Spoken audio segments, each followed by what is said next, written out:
வணக்கம். வாழ்க வளமுடன், வாழ்க வையகம்.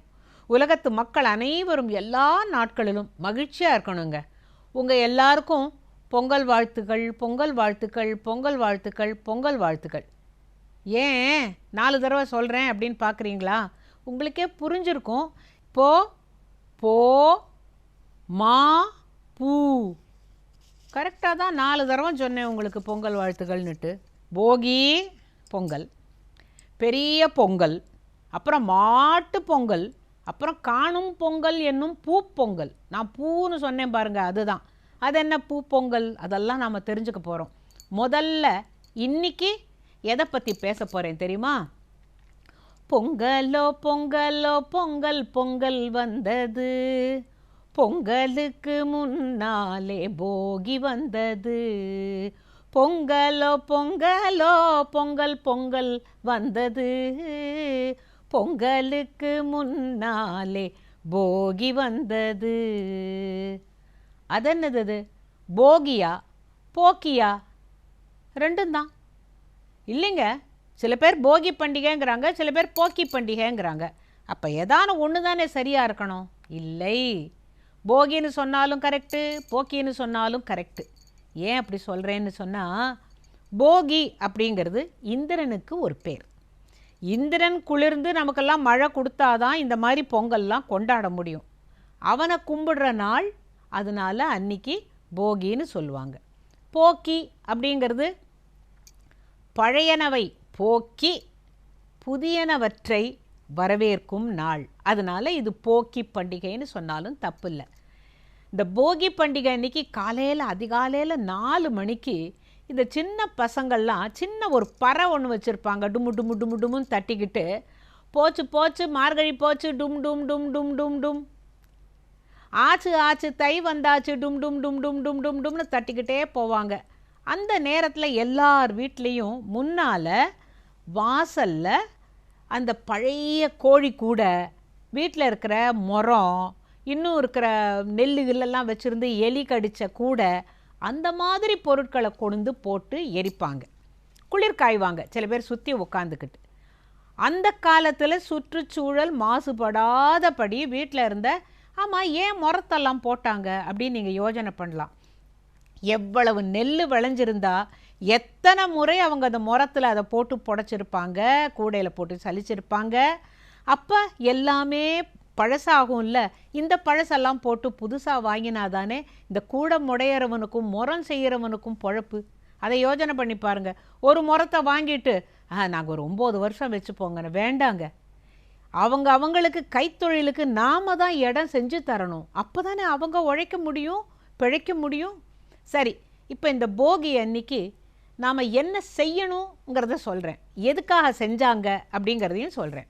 இப்போ இந்த பழைய பொருள்கள்லாம் போட்டு எரிப்பாங்கன்னு சொன்னேன்ல, இந்த வீட்டு வாசலில் இந்த பழைய பழைய சாமான்கள்லாம் வச்சு மூட்டை கட்டி வச்சுருப்பாங்க. எல்லாருக்கும் இங்கிலீஷில் அழகாக பேக் ரேட் அப்படிம்பாங்க. அப்படின்னா அது ஒரு எலி.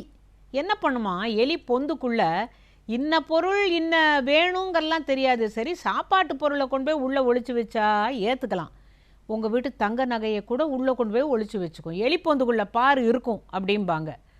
அது ஏன் அப்படி பண்ணுதுன்னு அதுக்கே தெரியாது. அந்த மாதிரி தான் நாமளும் தேவையானது தேவையில்லாதது எல்லாத்தையும் வீட்டில் போட்டு வீட்டை குப்பையாக்கி, இதே வெளிநாட்டிலேருந்து ஒருத்தன் வந்து சொல்லுவான், ப்ளீஸ் டீக்ளட்டர் யுவர் ஹோம்ஸ் அப்படின்னா, இந்த பழைய குப்பையெல்லாம் தூக்கி எறிங்க, டீக்ளட்டர் அப்படின்னு அவன் இங்கிலீஷில் சொன்ன உடனே we would like to throw all the things out.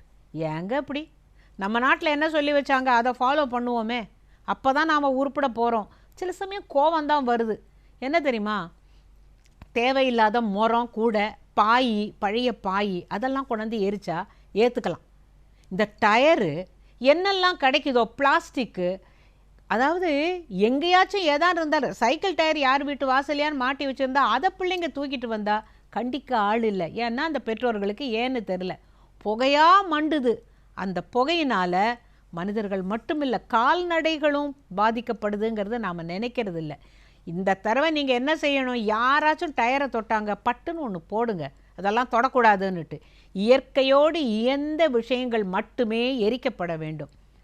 அந்த காலத்தில் வீட்டுக்குள்ளே நுழைஞ்சிங்கன்னாக்கா முற்றம் இந்த திண்ணையை தாண்டி உள்ளே போனீங்கன்னா இந்த எரவாணம்னு ஒன்று சொல்லுவாங்க. இந்த எரவாணத்தில் ஒரு இரும்பு கொக்கி தொங்கும். அந்த கொக்கியில் பார்த்தீங்கன்னாக்கா இவ்வளவு கடுதாசு. கடுதாசுன்னா என்னன்னு கேட்குறீங்களா? இமெயில் தெரிஞ்சவங்களுக்கு இது தெரிய வாய்ப்பு இல்லை, நான் சொல்கிறேன். அந்த காலத்துலலாம் ஒரு இன்லேண்ட் லெட்டர் அல்லது ஒரு கார்டு அல்லது ஒரு கவர், அதில் ஒரு பேப்பரில் எழுதுவாங்க, அன்புள்ள அண்ணனுக்கு நமஸ்காரம், க்ஷேமம் க்ஷேமத்திற்கு எழுதவும், இப்பவும் இங்கு யாவரும் நலம், இப்படி ஆரம்பித்தாங்க. விஷயத்தை சொல்லுவாங்க. நாங்கள் எல்லாரும் இந்த மாதிரி பொங்கலுக்கு நீங்கள் அழைத்தபடியே நாங்கள் வருகிறோம் அப்படின்னு எழுதுவாங்க. படித்து ஒரு சந்தோஷம் இருக்கும். அது ஒரு ரொம்ப நாள் ஆகிருக்கும். இந்த பொங்கலுக்கு முன்னால் அது எல்லாத்தையும் எடுத்து தேவையில்லாத கடுதாசு, ஏன்னா பேப்பரை எரிச்சா அது மட்டும் பொல்யூட் ஆகாதான்னு கேட்கலாம். பேப்பர் எதில் பண்ணுறாங்க? மரக்கூழ், மரத்துலேருந்து செய்கிறதுனால பேப்பரை எரிச்சாக்க ஒன்றும் ஆகாது, ஓலையை எரிச்சா ஒன்றும் ஆகாது. இதெல்லாம் நாம் புரிஞ்சுக்காமல் எல்லாத்தையும் போட்டு எரிச்சிட்ருக்கோம். அப்புறம் அதுக்கும் முந்தின காலத்தில் என்ன பண்ணாங்க? இப்போ நீங்கள் பேப்பர் கூடன்றீங்க, அதுக்கும் முன்னால் அப்படின்னா அந்த காலத்தில் ஓலையில் தான் எழுதுவாங்க. ஓலையில் எழுதிட்டு இப்போ நான் உங்கள் வீட்டுக்கு ஒரு ஓலை அனுப்புகிறேன்னு வச்சுக்கோங்க, அதை படித்து பார்த்துட்டு இந்த மேலே பரண்டில் வச்சுருவாங்க. இப்போ இந்த இதெல்லாம் சேர்ந்துடும். இதெல்லாம் தேவையில்லை இந்த விஷயம்னு சொன்ன பிறகு அதுக்கு பரண்டில் தான் இடம், அதெல்லாத்தையும் எடுப்பாங்க. அப்புறம் அதில் முக்கியமான ஓலை இருந்ததுனாக்கா அதை மாற்றி குறிப்பு எடுத்துப்பாங்க. புது ஓலையை வச்சுட்டு பழைய ஓலையெல்லாமும் வாசலில் போட்டு, அதனால தான் இன்றைக்கும் பணப்பொருளை நாம் எரிக்கிறோன்னா அவங்க பண ஓலையை எரிச்சிருக்கணும். இப்படி நம்ம லாஜிக்கலாக கொஞ்சம் திங்க் பண்ணினோன்னா இயற்கையை எந்த விதத்திலையும் மாசுபடுத்தாதபடி போகிக்கு எரிக்கலாம். பொங்கல் வர போகுதுன்னு உடனேவே நான் மனக்கண்ணில் என்னத்தை பார்க்குறேன்னாக்கா கிராமங்களை தான் பார்க்குறேன். வீட்டெல்லாம் சுத்தம் பண்ணி தேவையில்லாத பொருள்கள்லாம் எடுத்து வச்சுருப்பாங்க எரிக்கிறதுக்கு. அப்புறம் வீடு பூரா சுண்ணாம்பு அடிப்பாங்க. வாச திண்ணையெல்லாம் புதுசாக சாணி போட்டு மெழுகி கோலம் போட்டு அப்படி வச்சுருப்பாங்க. நிலை இருக்குல்ல, வீட்டு நிலை, அதுக்கெல்லாம் கூட சுத்தமாக தொடச்சி வச்சுருப்பாங்க. எதுக்கு அப்படின்னு கேட்டாக்கா, நம்ம வீட்டுக்குள்ளே வியாதி கிருமிகள் நோய்கள் எதுவும் வராமல் இருக்கிறதுக்காக கூரையில் கூரைப்பூன்னு ஒன்று வைப்பாங்க. இப்போ கூட நீங்கள் கிராமத்தில் போனாக்க, இப்போ பட்டணத்தில் கூட கட்டுறாங்க, கிடைக்கிது. அதை வாங்கி ஒரு மஞ்சள் துணியில் வச்சு கட்டிடுறாங்க. ஆனால் என்னெல்லாம் கட்டுறாங்கன்னு கேளுங்க, தெரியாதுங்க. ஏதோ கூரைப்பூன்னு கட்டுவாங்க, எங்கள் தாத்தா கட்டுவார். அது என்ன நீங்கள் இப்போ தெரிஞ்சுக்கிட்டால் உங்கள் பேரனுக்கு நீங்கள் சொல்லிடுவீங்க இல்லைங்களா? 5 விஷயம் ஞாபகம் வச்சுக்கோங்க. மா இலை, வேப்பம் இலை, ஆவாரம்பூ, தும்பைப்பூ, பீழைப்பூன்னு ஒன்று கிடைக்கும். இப்போது இந்த 5மே மருத்துவ குணம் கொண்டது. வீட்டுக்குள்ளே கிருமிகளை அண்ட விடாது. உங்களுக்கு தெரியும், மாரியம்மன் பார்த்தாலே வாசலை நம்ம வேப்பலை வைக்கிறோம்ல, இந்த 5ம் தான் கூரைப்பூ.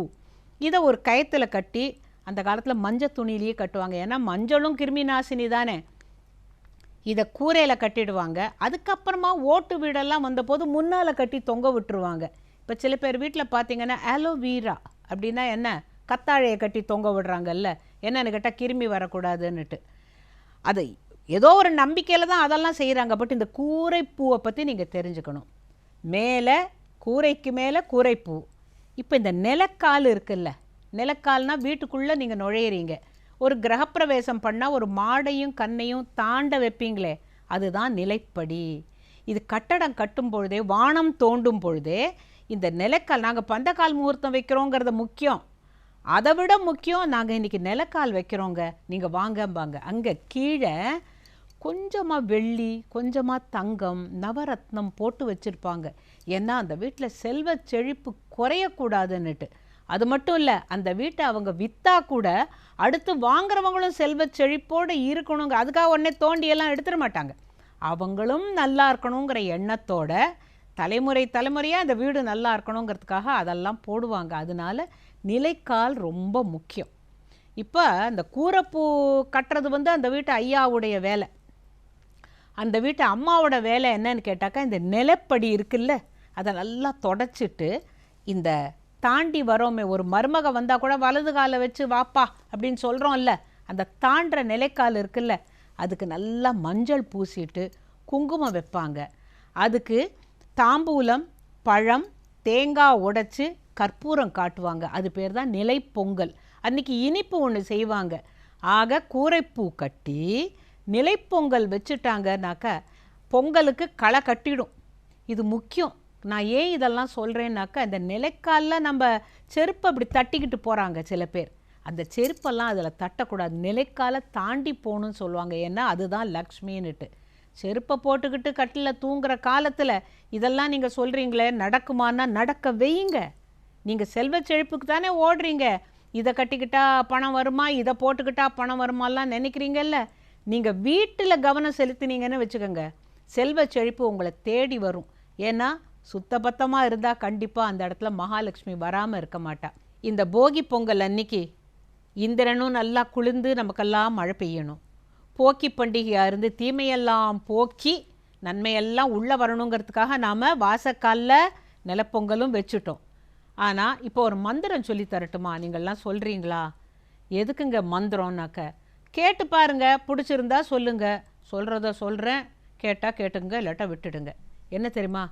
இந்த வருஷத்திலிருந்து போகி கொண்டாடுகின்ற பொழுது சுற்றுச்சூழலை மாசுபடுத்தும் எந்த பொருளையும் எரிக்க மாட்டோம். அடுத்தது, இதனால் மக்களுக்கும் கால்நடைகளுக்கும் விலங்குகளுக்கும் கூட தீங்கு ஏற்படுறதுனால நாங்கள் கண்டிப்பாக இயற்கையோடு இணைந்த பொருள்களை தவிர வேறு எதையும் எரிக்கவே மாட்டோம். இதுதாங்க மந்திரம். நான் சொல்லி கொடுக்கணும்னு நினச்சேன். இதை நீங்களே 4 தரம் சொல்லி பார்த்தீங்கன்னா உங்களுக்குள்ளே இறங்கிடும். ஆக எரிக்கலாம்.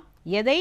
இயற்கையோடு இணைந்த ஓலை, பேப்பர், காகிதம், அந்த மாதிரி விஷயங்கள், பாய், முறம், கூடை, அதெல்லாம் எரிக்கலாம். அதெல்லாம் எங்கள் வீட்டில் இல்லைன்னாக்கா உங்களுடைய கெட்ட எண்ணங்களை எரிக்கலாங்க. இதுதாங்க முக்கியம். மனசில் நல்ல எண்ணத்தை வளர்த்துக்கணுன்னா கெட்ட எண்ணங்கள் போக வேண்டும். அதுக்கு தான் இந்த போகி பண்டிகை, போக்கி பண்டிகை. இப்போ நான் சொன்ன போகி, நீங்கள் மந்திரம்லாம் சொன்னீங்கல்ல, அந்த போகி அது ஒரு பக்கம் இருக்கட்டும். ஆனால் இதோட உட்பொருள் என்னங்கிறது ஒரு கிராமத்தில் இருக்கிற விவசாயிக்குத்தான் தெரியும். அவங்கள நீங்கள் போய் கேட்டு பாருங்கள், என்ன தெரியுமா சொல்லுவாங்க? இந்த போகி அன்னைக்கு எல்லாம் கொளுத்துறீங்கல்ல, அது நீங்கள் வீட்டில் இருக்கிறத போட்டு கொளுத்துறீங்க. ஆனால் உண்மையில் அது அல்ல. காடு வெட்டி கழனியாக்குவது அப்படிங்கிறது தான் அன்னைக்கு சிறப்பு. என்ன? அந்த காட்டில் முள் கிள்ளு எல்லாம் இருக்குல்ல, அதெல்லாத்தையும் ஒன்றா போட்டு கொளுத்திடுவாங்க. அன்றைக்கி சாயங்காலம் அந்த கழனியில் தான் கழனி பொங்கல்னு வைப்பாங்க. ஆக அவங்க யாரை கும்பிடுறாங்க? அன்றைக்கி பூமியை காடு வெட்டி கழனியாக்கி அந்த மாலை நேரத்தில் பொங்கல் வைத்து, புரியுதுங்களா? அப்போ முதல் நாளைக்கு பூமிக்கு, அடுத்தது போ அப்படின்னு சொன்னேனே, அது போ சொல்லியாச்சு. போ என்ன சொன்னேன்? பொங்கல். அது யாருக்கு? வானத்துக்கு. வானம் பொய்யாமல் மழை பெய்யணும், சூரிய வெளிச்சம் நல்லா இருக்கணும். அதனால முதல் நாள் பூமிக்கு, அடுத்த நாள் வானத்துக்கு, அதுக்கும் அடுத்த நாளைக்கு இந்த வயக்காட்டில் உழுது நமக்கு நண்பனாக இருக்கிற இந்த மாடுகளுக்கு தான் மாட்டுப்பொங்கல். அதுக்கும் அடுத்த நாளைக்கு நாம் காணும் பொங்கல்னுட்டு இந்த கடற்கரையோரம் போய் எல்லாருக்கும் ஹாய் சொல்கிறது அல்ல. கிராமத்தில் அன்றைக்கி சந்தை இருக்கும். எல்லாரும் அவங்க பொருளை எடுத்துகிட்டு போய் காசுக்கு விற்க மாட்டாங்க. இந்த பொருளை கொடுத்து அவங்க பொருளை வாங்கிப்பாங்க. பண்ட மாற்றுங்கிறோமே, அதுதான் அன்றைக்கி நடந்தது. அதில் சொந்தக்காரங்களையும் பார்ப்பாங்க. அப்போ இன்னொரு விஷயமும் தெரியும். தை பிறந்துருச்சு, என் வீட்டில் ஒரு பொண்ணு இருக்கா, உங்கள் வீட்டில் பையன் இருக்கானாங்கிறப்பல அதுவும் பேச்சு வரும். ஆக இந்த 4 நாள் பொங்கலும் நமக்கு வேறு விதத்தில். ஆனால் விவசாயிக்கு உண்மையான பொங்கல் அவங்களுடைய வாழ்க்கையில் தான். அவங்க வாழ்வு தான் வளம் பெறணும். மகிழ்ச்சி அவங்களுக்கும், நமக்கு ஓரளவு, அவங்களுக்கு பல மடங்கு மகிழ்ச்சி. போகின்னு சொன்ன உடனே எனக்கு ஒரு கதை ஞாபகம் வருது. போகின்னா யாரு? இந்திரன். அவன் தானே மழை பொழிவிக்க வேண்டியவன். அந்த தேவனை பற்றி ஒரு சின்ன கதை. ஒரு தரம் கிருஷ்ணர் என்ன பண்ணாராம், எதுக்குப்பா நீங்கள் இந்திரனுக்கு போய் பூஜை பண்ணுறீங்க? மழை வரணும் அப்படின்னாக்கா நமக்கு எவ்வளவு செல்வங்களையும் வளங்களையும் தருது இந்த கோவர்தனகிரி, அதுக்கு பூஜை போடலாமே அப்படின்னு சொன்னாராம். கோகுலத்து மக்கள்லாம் நினச்சாங்களாம், ஆமாம், எதுக்கு தேவேந்திரனுக்கு வருஷா வருஷம் பூஜை பண்ணுறோம், இந்திர விழா எடுக்கிறோம், இந்த கோவர்தனகிரிக்கே செய்யலாமேன்ன பொழுது இந்திரனுக்கு கோபம் தாங்கலை. இப்போ கூட சொல்ல மாட்டாங்க, சாமி குத்தங்க அதனால தான் இப்படி நடந்துருச்சுன்னு. அந்த சாமிக்கு குத்தம்னுட்டு கோபம் வந்துடுச்சு. மழை பொழியுது பொழியுது பொழியுது, 7 நாட்கள் 7 இரவு கொட்டுன்னு கொட்டுது. அப்போ அந்த மக்கள்லாம் என்னப்பா இப்படி இந்திரன் கோவிச்சுக்கிட்டு மழையை காட்டுறானேன்ன பொழுது அவர் அந்த கோவர்தனகிரியை தன்னுடைய சுண்டு விரலால் தூக்கி நிறுத்திட்டு இருந்ததுனால தான் இன்றைக்கும் கோவர்தனகிரிதாரி அப்படின்னு நம்ம பாடுறோம்ல. யமுனா தீர விஹாரி பிருந்தாவன சஞ்சாரி கோவர்தனகிரிதாரி கோபால கிருஷ்ண முராரின்னு பாடுறோம்ல, அந்த மாதிரி தூக்கி தன்னுடைய சுண்டு விரலில் நிறுத்தின உடனேவே தேவேந்திரனுக்கு புரிஞ்சு போச்சான்.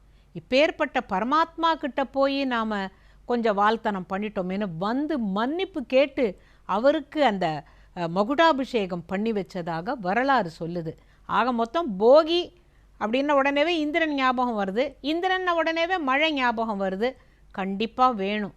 சரி, தேவன் கடவுள் எல்லாத்தையும் பற்றி பேசுகிறீங்களே, கடவுள் எங்கே இருக்காரு அப்படின்னு ஒரு கேள்வி கேட்டிங்கன்னாக்கா, கனகசூரபின்னு ஒரு கவிஞன், அற்புதமான கவிஞன், 1953 எப்போ 1953 ஒரு பாட்டு பாடி வச்சிருக்கிறான். அதை நான் ஏன் சொல்கிறேன்னு கேட்டாக்கா, நாம் நினைக்கிறோம் கடவுள் படத்தில் இருக்கிறாரு, சிலைக்குள்ளே இருக்காருன்னுட்டு. காணும் இயற்கையில் காக்கும் உழவர்கள் கருத்தினில் வாழ்கின்றான் கடவுள் என்றறியாமல் பாடி பாடி தினம் தேடினாலும் அவன் பாதம் காண முடியாது, ஈசன் பாதம் காண முடியாது. காணும் இயற்கையில் காக்கும் இந்த விவசாயிகளுடைய கருத்தில் தான் கடவுள் இருக்கிறான் அப்படிங்கிற கருத்தை நம்ம எல்லாரும் மறந்துட்டோம். அவன் நல்லா இருக்கணும், அதனால தான் இந்த கிராமங்கள்லாம் செழிக்கணும். கிராமத்தை விட்டு எல்லாரும் பட்டணத்துக்கு வந்துடுறோம் பழப்பை தேடி. அப்புறம் எதை சாப்பிட போகிறோம்? இன்றைக்கி நெல் விளையுது, நாளைக்கு கல் தானே விளையும். அந்த நெல் விளையணும்னா விவசாயிகள் வாழணும், அதை நாம் மனசில் வச்சுக்கணும். இதை நீங்கள் இந்த மெசேஜை உங்களுடைய குழந்தைகளுக்கு, பேர குழந்தைகளுக்கெல்லாம் சொல்லணும். ஏன்னா தெரியல அவங்களுக்கு. எங்கேருந்து பால் வருதுன்னு குழந்தைகளை கேளுங்க, ஒரு பேக்கில் வருது இல்லையா, வெண்டர்ஸ் மில்க் நாங்கள் வாங்குகிறோம். அவன் பால் கறக்கிறான் பசுமாட்டிலேருந்துங்கிறது யாருக்கும் தெரியல. எல்லாத்தையும் சாப்பிடுது, ஆனால் தன் மடியில் அற்புதமான பாலை கொடுக்குது. திங்கிறது என்னமோ வைக்கோல் தான் இல்லைங்களா? ஆக மறக்கக்கூடாது. இன்றைய நாள் மார்கழி மாதம் கடைசி நாள். திருப்பாவை பாடிய ஆண்டாள் எல்லா மக்களும் செழிப்பாக இருக்கணும்னு எப்படி சொன்னா தெரியுமா? திருவெம்பாவையில் மாணிக்கவாசகர் கூட சொல்லுவார், புவனியில் போய் பிறவாமையில் நாம் போக்குகின்றோமே அவமே இந்த பூமின்னு அவரும் பாடினார். ஆனால் ஆண்டாள் என்ன அழகாக சொல்கிறா தெரியுமா? ஆண்டாள் பாடிய கடைசி பாசுரம் இன்னைக்கு எல்லா கோவில்கள்லேயும் அனுசந்தானம் பண்ணுவாங்க. எல்லா பஜனை பாடும் பொழுதும் இந்த 30 நாளும் பாடிட்டு வந்ததுடைய சாராம்சமாக யார் இந்த பாடலை இயற்றி இருக்கிறார்கள், ஏன் பாட வேண்டும், அதன் பயன் என்னங்கிறத எவ்வளவு அழகாக ஆண்டாள் சொல்லியிருக்கா. நான் முதல்ல அதோட பொருளை சொல்லிடுறேன், அப்புறமா பாட்டை கேட்கலாம். சரியா? என்ன சொல்லியிருக்கா? வங்க கடல் கடைந்த மாதவனை கேசவனை. அந்த காலத்தில் கடல் கடையும் பொழுது அந்த மந்திர மலை உள்ளே போச்சு. அப்போ கூர்மாவதாரம் எடுத்து அவன் இந்த மலையை தாங்க உதவி செய்தான். யாரு? திருமால். வங்க கடல் கடைந்த மாதவனை கேசவனை திங்கள் திருமுகத்து சேயிழையார் சென்று இறைஞ்சி. இந்த கோபியர் பெண்கள் எல்லோருமா போய், கோகுலத்து பெண்கள் எல்லோரும் போய், ஆண்டாலும் தன்னை ஒரு ஆய்ச்சியாவே நினச்சிக்கிறா. அவள் என்ன சொல்கிறா? எல்லாருமா போய் கண்ணன் கிட்ட நாங்கள் பறை கேட்டோம், எனக்கு தரணும்னு சொல்லிட்டு. அப்படி பாடினது யாரு அப்படின்னு கேட்டால், ஸ்ரீவில்லிபுத்தூரில் இருக்கின்ற விஷ்ணு சித்தர் என்கின்ற பெரியாழ்வாருடைய மகளாகிய ஆண்டாள். அவள் பாடின இந்த 30 பாட்டும் தப்பாமே. ஆனால் சில பேர் என்ன தெரியுமா பண்ணுறாங்க? அழகாக இந்த 30 பாடலையும் தப்பிதமில்லாமல் தவறாமல் பாடணுங்கிறது. 30 பாடலும் தப்பாமே அப்படின்னு கேட்டாக்கா அவங்கள 4 போடுங்க. ஏன்னு கேட்டால், இவ்வளவு அழகான தமிழை யாரும் தப்பாக பாடியிருக்க முடியாது. இறை அருளால் அவள் பாடினா. 30ம் தப்பாமே இங்கு இப்பரிசுரைப்பார். இந்த மாதிரி திருப்பாவையை பாடுகிறவர்கள் யார்கிட்ட என்ன அருள் பெறுவா? ஈரிரண்டு மால்வரை தோள், அழகாக புஜங்களை கொண்ட அந்த திருமால் இருக்கானே, சங்கொடு சக்கரம் ஏந்தியவன், அந்த பங்கைய கண்ணான், அந்த திருமாலுடைய அருள் பெற்று எங்கும் இன்புற்று இருப்பார்கள். எல்லாரும் மகிழ்ச்சியாக இருக்கணுங்கிறத அவள் தனக்காக வேண்டிக்கல. இந்த ஆண்டாள், கோதை என்கின்ற ஆண்டாள், தமிழை ஆண்டாள், அரங்கனை ஆண்டாள், நம்மை எல்லாம் ஆண்டவள் சொல்கிறா, எல்லாரும் எங்கும் திருவருள் பெற்று இன்புறுவர் எம்பாவாயின்னு அவளுடைய அந்த கடைசி பாசுரத்தில் அவ்வளவு அழகாக சொல்லியிருக்கா. முதல்லலாம் நாம் சக்கரை பொங்கல் சாப்பிட்டோம், மூட நெய் பெய்து முழங்கை வழிவாரெல்லாம் சாப்பிட்டோம். இன்றைக்கி நமக்கு தேவை என்ன? அருள். என்ன அருள்? மழை பெய்ய வேண்டும், நிறைய அன்னம் கிடைக்க வேண்டும், பசி இருக்கக்கூடாது, மக்கள் எல்லாரும் செல்வச் செழிப்போடு க்ஷேமமாக இருக்கணுங்கிறத எவ்வளவு அழகாக பாடியிருக்கா. எப்படி பாடியிருக்கா?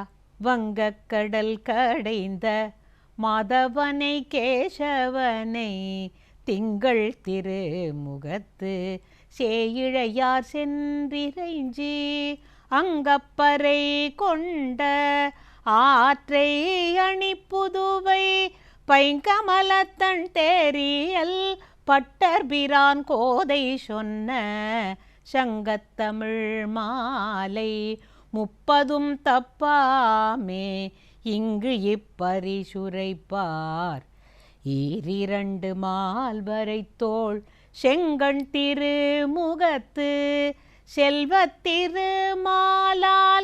எங்கும் திருவருள் பெற்று இன்புருவர் எம்பாவாய்